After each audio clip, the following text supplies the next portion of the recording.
That's a soul drain though.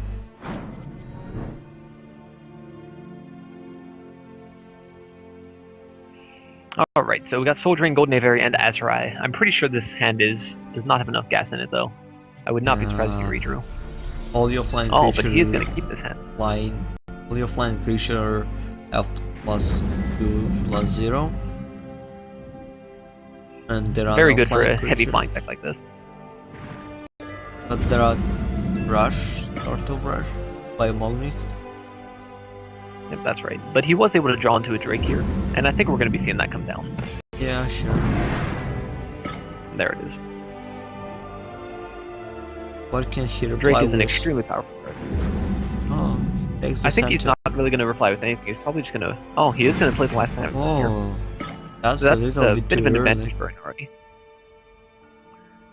It's possible, but at the same time, this flying deck doesn't run that many big creatures. 4/4 is about as big as you're going to get from a Last Nightmare. Well, Azari still in hand. That's true, but unfortunately, Modgnik doesn't know that. I do think that here, though, we should expect to see a Wind Soldier or some other charge creature like that to come in and hopefully place a deep land. Or at least that's what Modgnik wants to be able to play right now. That's right. All pact is played, and then I'll level and spirit. Just cause it is. Okay, and I think this is something that we saw in a previous match come out of the sideboard. The Malevolent Spirit is very good for the yellow versus yellow matchup because it often comes down to a race, and it's a great life swing. That's its huge advantage, but unfortunately that doesn't work like draining life from your opponent. Well, you really rarely see it's like lethal damages. Yeah. That's true. Oh, and here comes the Ultra Souls. We saw that in a previous game as well, and that can definitely generate a lot of advantage if it's left uncontested. So Inari really wants to be able to play some aggressive creatures here and really just start pressuring his opponent. Oh no. He just and killed Azurai is certainly one way to do that. Why would you kill that 4/4 instead of this building? Or can't you kill building?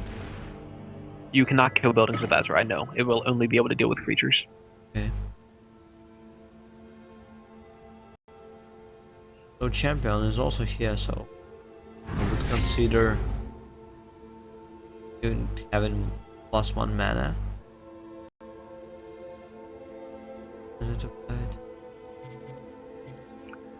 Yep, it's an interesting turn for sure. Let's see what Modgnik does here. Didn't Inari forget to end the turn? I guess might be the case. Well, that happens sometimes. Players want to take as much time as they can to think through the future turns, kind of plan out the game. Definitely see a lot of high-level players doing this sort of thing in other games as well. Such as?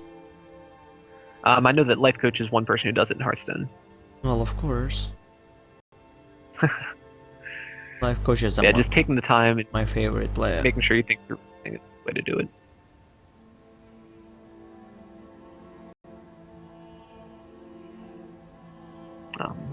So hopefully this isn't a connection issue or anything like that, but it looks like it is just a mistake from Inari. Or just taking the time to think through it. Oh yeah. Oh no, okay. I saw the end turn button here and I assumed that it was still on Inari's turn, but instead it was Modgnik who was really thinking through his turn. Oh no. Oh my goodness. Okay, so he chose to take the turn to put a ton of pressure on Inari. Inari's going to have to find some way to deal with this. He does have a Soul Drain, but it looks like he's only going to be able to deal with one of these creatures this turn. Well, absolutely. But, well, you can roll your dragon over and just kill inside your dragon. Oh no, you can trade this into 5/2 and then just drain the 6/1. And that might be his best play here, just to use the Azurai defensively, even though he can get in a lot of damage with the double Aviary and the Soul Drain. The problem is that his opponent has twice more damage. Oh no, well that's true. Oh wow. So I'm really surprised that he killed that Ultra there. Alright. if he had chosen to go face instead, he would have been able to deal probably enough damage to kill the turn after, assuming that his opponent used the Ultra Souls. Actually, even without that, it would have been enough. He would have been able to play double Golden Aviary into Soul Drain, and it would have been lethal. So I'm really surprised at that play there. That attack seems interesting. But he's probably just playing around a Last Nightmare or something like that. Granted, I don't think he's able to beat a Last Nightmare. Well, no, his opponent doesn't have enough Faeria for Last Nightmare. So I think I prefer going face there as opposed to attacking the altar, in short.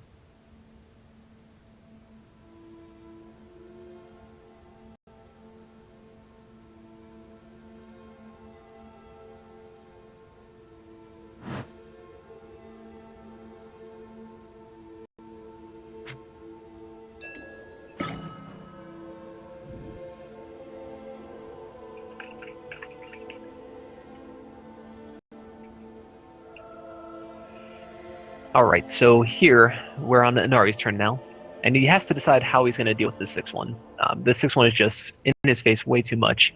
Unfortunately, it can't really Last Nightmare. That's kind of too much resources to commit here.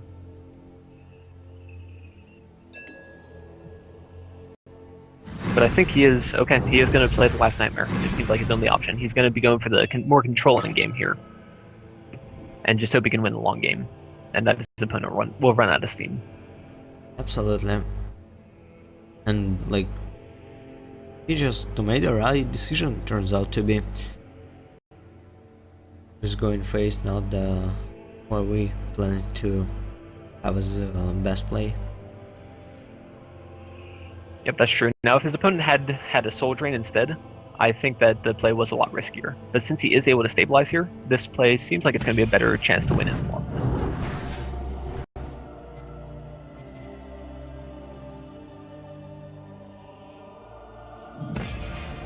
And something like Malevolent Spirit would have made our play a little bit worse here, because it would have pushed him just a little bit out of lethal range. I find out something. You shouldn't tilt up when you cast in this game. Sorry, what was that? I discovered something. You shouldn't tilt up when you cast this game. Oh no, he concedes.